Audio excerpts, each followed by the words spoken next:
Alright everyone, you probably saw on Mark Dice, or you saw the original video posted by Project Veritas, and it was kind of buried at like, I think 6 minutes 20 seconds or so in the context of like the New York Times debacle where James O'Keefe exposed, and this is provably true, that at least one rogue employee at the New York Times was manipulating the search results, the front page listings for current events on behalf of like the legacy media. Now I think obviously it goes beyond that. New York Times talks about, oh, well, we've got high ethical standards, we have a whole handbook about journalistic ethics. Bullshit. What journalistic ethics? A lot of what you post is provably and demonstrably false. Or it's a lie by omission. The mere way in which you structure the stories that appear on a page, whether it's a web page or a piece of paper, denotes a bias. We can see this all the time. We can see this on Fox the same way we can see it on the New York Times. We can see it at Breitbart the same way we see it on the Atlantic or the Washington Post. It's invariable that this is going to happen. Even the alt media inherently engages in bias because unless you intend to give equal coverage, equal emotional oomph to every story you speak about, like unless I were willing to sit here and cover 20 or 30 different things every fucking day, I would inherently have some bias, some leaning to my content. It happens to be a pro-liberty leaning, generally speaking, but that doesn't mean it's objectively better. It's a subjective opinion that I happen to have based on my understanding of the revolutionary period that formed this country, based on my own deeply held emotional, slightly spiritual beliefs. Some of these people, their main belief is, well, what's going to make us the most money? You know, you could imagine the New York Times lately has adopted a few conservative pundits. They're doing that for a reason, but here's the thing. YouTube is now much more explicitly demoting independent news, and it's not just news, it goes beyond that into the realm of tech and overlaps as well with gaming now. And here's why. YouTube has not decided. It's like the adpocalypse. Early on, when the first few people were hit by the adpocalypse, who came out first to speak against it? People who generally had very strong pro-liberty views and very strong anti-like censorship views in general. And the two are mostly together, but there's a little bit of a wedge where they don't overlap, oddly enough. There are some people who ultimately they don't care about the freedom issue unless it involves the internet. So who spoke about it first? The first wave of people for the first week or so of the adpocalypse talking about it were all political figures. And so people had a skewed perception of who was being targeted by adpocalypse. I realized this at the time because I said, who ultimately is going to talk about this first? Who's going to notice it first? It's going to be people, smaller time political commentators mainly, who are making a decent amount with AdSense, who now aren't, as opposed to people who maybe they weren't making much to begin with because they have a less hardened fan base because they're talking about fucking makeup or something. Doesn't build a hardened fan base, it builds a soft fan base. Political commentary builds a much larger hardened fan base. So I put two and two together, I said, I think we're getting a skewed sample here. And I was right. Now, of course, if you look out there, everyone's been demonetized. Everyone's had a significant proportion of all their content at least partially demonetized. Much of it completely demonetized. They said poo-poo in a video. No, it's not suitable for all advertisers. They said crap in a video. Oh, it's not suitable for any advertisers. They said shit in a video. Oh, yeah, don't even think about it. Now, unless it's Jimmy Kimmel, he can swear all he wants. Jimmy Kimmel can swear, and Zhank can swear, and the people at CNN can accidentally show you live footage of someone getting their head blown off in a police chase. That's okay. That's perfectly acceptable for all advertisers. They can call for genocide in Iraq. I'm sure, had YouTube been around and big and had all the ads and stuff when the Iraq War began, they wouldn't have had a problem with like CNN's 24/7 coverage getting ad after ad after ad showing like explosions and people screaming and fleeing. Would have been fine. But here's the problem. People who provide independent news and similar commentary are, in effect, the ones the most demoted here. And I'll tell you why. Because YouTube has gone beyond just its general AI-based system and is now deliberately demoting material related to top-level sort of current event news stories. So where does that leave somebody like me? Of course, a significant proportion of all the content on my friggin' channel is current events. It's something in the last 24 or so hours has happened that people are talking about, that I happen to be interested in at least a little bit. Otherwise, I don't talk about it, hence why I don't upload as many videos as some people who do political analysis. And it's still quite a load of videos, trust me. I just hit video 666, by the way, from this particular webcam earlier today. I was proud about that. It was pretty funny.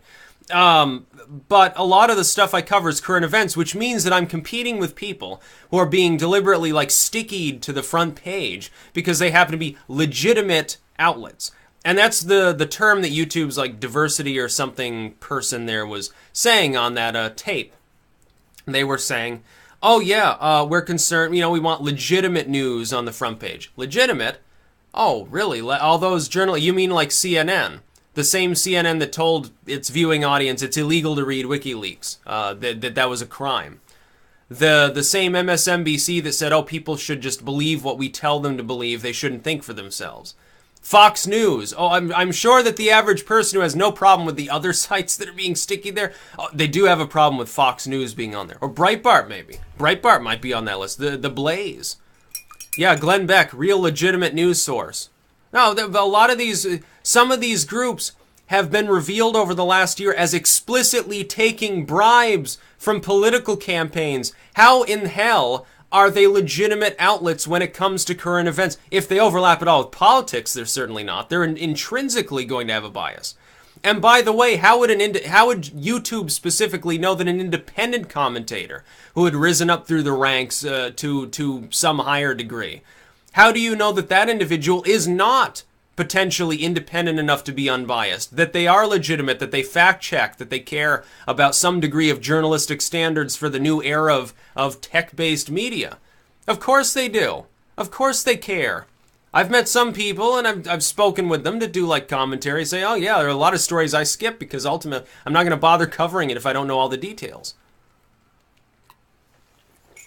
I know plenty of people who are perfectly legitimate commentators. They don't need a journalism degree.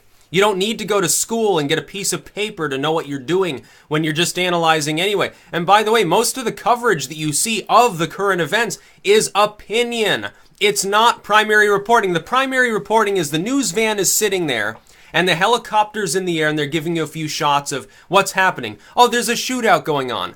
There you go. That's the sum and substance of the objective reporting you can do. There's a shooter. Here's his name. Here he's talking to a negotiator. We don't know anything further, but let's sit here for an hour and speculate before the police tell us what the actual facts are. It is opinion. It is a subjective analysis of what's going on. It is not objective reporting. How is that any more legitimate than any other person speculating on the same thing? How is it any different? An intelligent person's not going to go way out into fringe loony bin land anyway during their analysis because it would be stupid to do so. There might be some people who do that. Yeah, there are clickbaiters on YouTube. You know, the mainstream media clickbaits too. All the fucking time.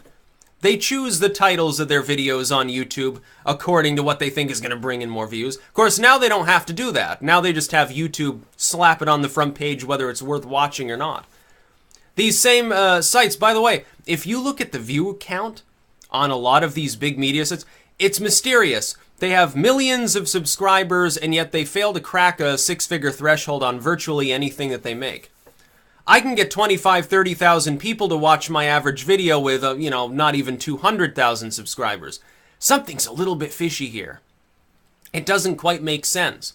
Either they have very, very soft audiences, which would make sense, or somebody's bought some subscribers, I think. I think something's been a little bit manipulated here.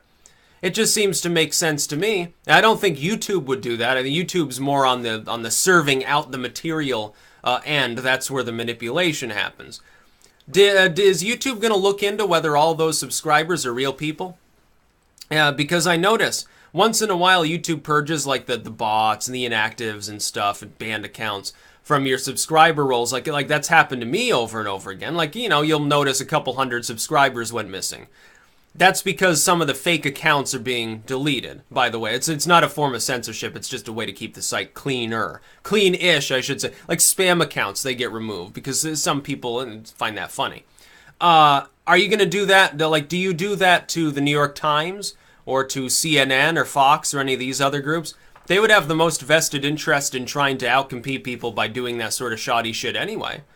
Because they have the most overhead. They have the most debt. They have the most fiscal problems. And they have a dying old audience and high inefficiency, and their cable presence is slowly floundering.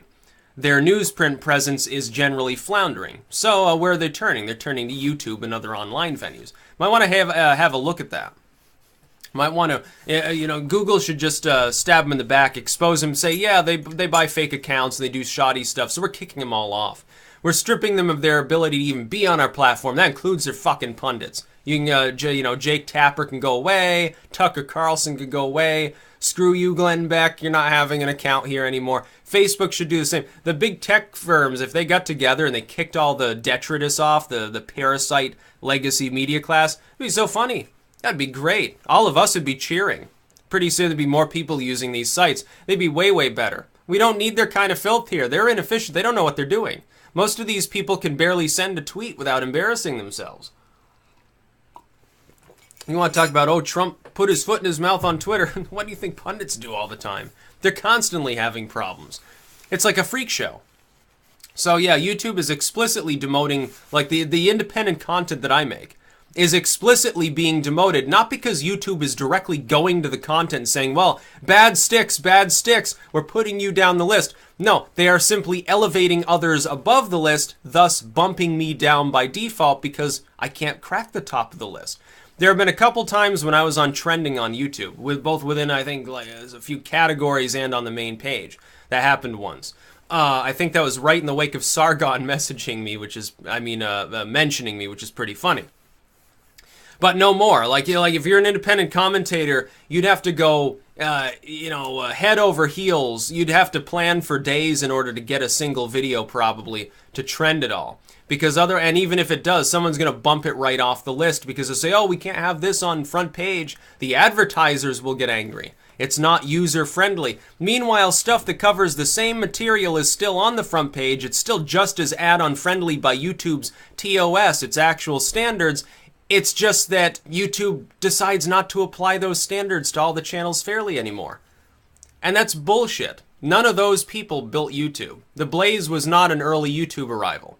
Fox and CNN were not early YouTube arrivals. There were a handful of the pundit class, and some staffers and stuff had private accounts. They were treated the same as anybody else's. That's what made YouTube wonderful, Google. That's why a lot of people chose to use it. Wow, I can interact with, talk to this other... Twitter's going the same way. Early Twitter, it's basically a free-for-all. Now it's controlled Twitter. Certain Twitter users, their tweets automatically, they're going to jump to the top of a bunch of lists. Other people get a shadow ban, apparently. Well, that is not helpful. Facebook groups, Facebook posts that are put out there. Ads, everything else under the sun. They're prioritizing people who already made it like 20, 30 years ago. Why? Why? If they're so powerful, if they're so wonderful, why would they need to use social media? No, you should give additional support to the new independent class of commentators. We're the ones that are more interesting. That's why we're bringing in so many people with so little investment. There's a reason I can sit here and rant for 10, 15 minutes into a fucking webcam that cost me $65 into looking at a laptop. I can sit there and rant. I can get tens of thousands of people to watch it. Totally outflanking a lot of smaller news sites from the old guard. Anyway, a lot of those sites, they don't even have 10, 20,000 people in circulation. They don't even have it. A lot of those websites, they don't get even 1,000 views in a day. They're basically ghost towns. Nobody cares about them. It's a significant number of people watching this content, and I'm one of literally thousands of commentators on the same level, some far larger than myself. Can you imagine the sheer scope of the interest involved, the sheer number of hours of content watched on a daily basis? It must be monumental. Way, way more probably than all of those legacy media sites combined at this point. But yet we get no deference at all. They want to promote them so that they'll keep buying ads, basically. That's the problem. YouTube should get past ads and you should move to a system where everyone's expected to pony up 99 cents a year. if they want to keep uploading. Make a tier to YouTube. If you're going to have a caste system on YouTube, why don't you make a caste system where people who are making the bulk of the content, driving the bulk of the interest, can pay $10 a year to continue to do that? Nobody is going to care. We're all making enough money at this point anyway, if we're taking crowdfunding or even AdSense at this point, to easily afford that. I would be more than willing to pay YouTube a small amount of money per month or per year to keep uploading unlimited amounts of content. Gladly. I wouldn't care if you charged me $500 to upload this much material. I'd gladly pay it because I can make it very quickly. And as for people who want to upload less, you charge them less. If they don't want to upload, don't charge them anything. They have a free account. Who cares? Give them like 10 gigs of storage anyway. Let them make the handful of videos that they're ever going to make. A lot of people won't make any. It'd be so much better than the ad-driven. The ad-driven internet's dying. It's not going to be ad-driven anymore. It's simply not. And people are getting too pissed off at advertisers. It's not going to work. 5-10 years from now, I would be very surprised if any of these large sites continue to be substantially reliant upon ad revenue. Because the companies using ads are pulling them back. They're claiming it's for moral reasons. We all know that's not true. It's not for moral reasons. It's for fiscal reasons, because ads don't work. You invest $1,000 in ads. You're not going to get $1,000 of sales probably back. It's probably not going to happen. I've run ad campaigns before. I've run ad campaigns for literature. The return is less than what you invest. The only main purpose of it is you flood things with ads for a short period of time. A bunch of people are looking at the material, they're seeing your name, they're seeing the content, everything else, and then that interest rises a little bit long term. And so then the sales pick up for a while. But all of these firms have already been flooding people with ads for years and years at a time. There's a reason. Have you ever noticed, even on cable, you're watching TV, you see some new ad for, some car insurance or a taco or something, and you see it for a while, and then you don't see, for several years, you don't see any ads by that company anymore. Why do you think that is? It's because they don't need them. They don't need targeted advertising, at least in your area. It's not necessary for them to continue serving that ad anymore. It's not necessary because they wouldn't be getting any return. The return is in, they made a jingle that went viral. A lot of people remember it, and they're still going to be humming it a year later. At least sporadically, it continues to drive sales up. They don't need another ad campaign for a year or two.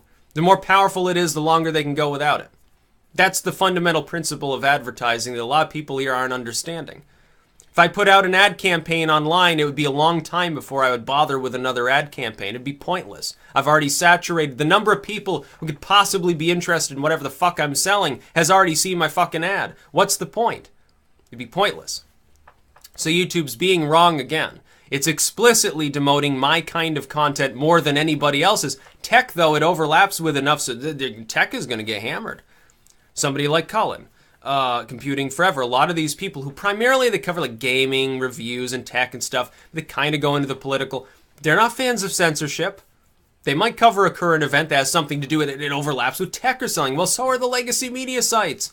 So the bigger the story, the more of them get hoisted up onto the front page, demoting everybody else by default. That's the point. It's the same thing the same example that I used in the past. Like if you're selling 2 loaves of bread, and they're the same cost, they're basically the same, and you promote one of them, you are demoting the other type of bread because there's a limited number of people interested in bread. More of them are now being driven to one over the other. You have demoted the other type of bread. You also probably haven't increased sales. For that bread company you have, not for yourself. What's the point? YouTube's not making itself friends here. It's not driving more interest to the site in terms of audience by promoting one group of channels over another. It's not accomplishing that. What's the point of bothering? They should stop this. It's pointless. It's not going to help anybody. It's not going to help the people that made YouTube big. And if enough of them get screwed over, YouTube's not going to be big anymore. It's going to die. I hope Google realizes that there is no such thing as a tech firm or anything else too big to fail. Look at Sears. Look at Walmart's profit margins at times. Look at MySpace. MySpace is the greatest example of all time. A lot of people don't even remember it existed. That's about all. Peace out.